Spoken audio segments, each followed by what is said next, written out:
Bismillahirrahmanirrahim. Bismillahirrahmanirrahim. Vessalatu vesselamu ala Resulina Muhammedin seyyidil evvelin ve ahirin. Meddel ya Resulullah ila salatu ashabu Resulullah meddel ve şahına. Destur ve inşallah fazla aslan şu Muhammed'an rahman ve de tarikatun ve sahba vel hayru fil cemiyye. Bismillahirrahmanirrahim. Ya eyyühellezine amenu tedayyentum deyn faktubuhu. Diyor Allah Azze ve Celle sadakallahu azim. Borç aldığınız vakit muhakkak yazın diyor Allah Azze ve Celle. Birinden borç aldın mı, verdin mi muhakkak yazın diyor. Bu herkese geçerli diyor Allah Azze ve Celle. Kardeş kardeşe, amcaya, dayıya, halaya, teyzeye, arkadaşa yazmayın demiyor. Yazın diyor. Herkes için yazsın.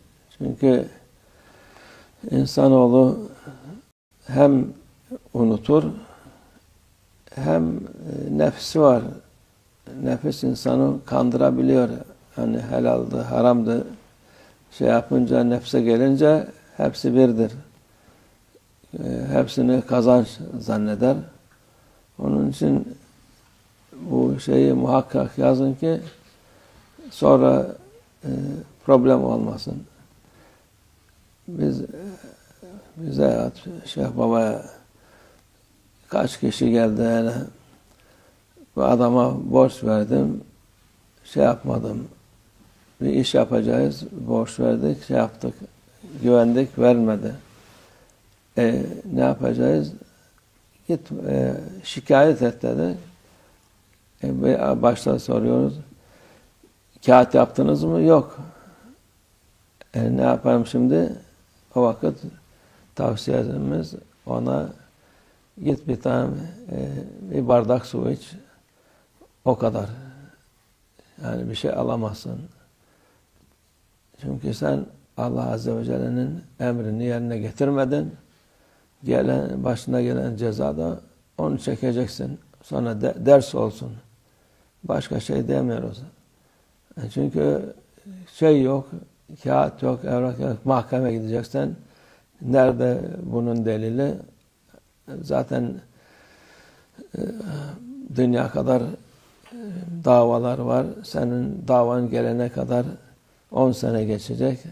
Gelse de 10 sene sonra bir şey kazanamazsın. Kazansan da o para 5 para etmez. Gitmiş olur. Onun için bu mühim şeydir.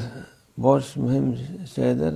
Aslında hani borç alan da o borcu vermemekle uyanıklık yaptım, bir şey kazandın zannetmesin. Onun dünyada da faydası yok, ahirette de faydası yok.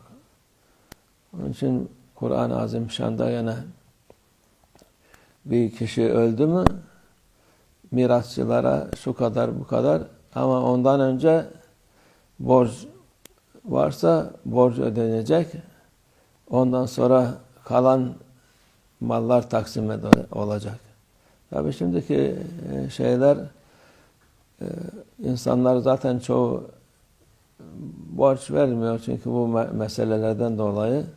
Bir de borç vermeyince insanlar bankadan alıyor, oradan buradan alıyor. O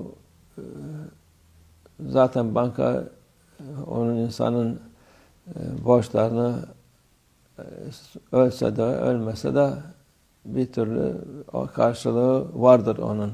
Ona karşılık bir teminat vermiştir. Onu alıyor. Ama dediğimiz gibi böyle saf değil de artık saflık demek aptallık demek bazen.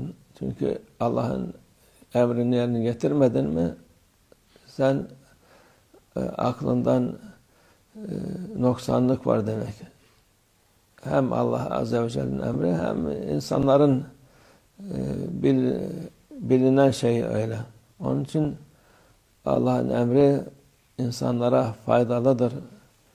O emri yaparken de, yazarken de sen emri yerine getirdin diye ona da ayrı bir sevap kazanırsın.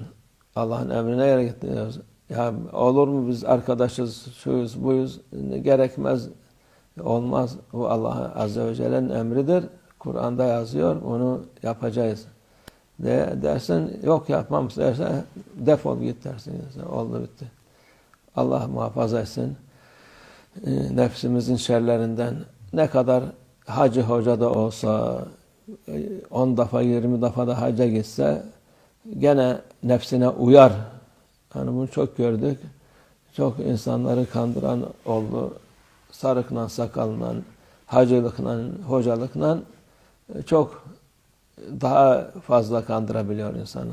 Ama o kendini kandırmış oluyor. Allah şerlerinden muhafaza etsin. Hem onu hem şeytan şerrinden, nefsimizin şerrinden Allah muhafaza etsin.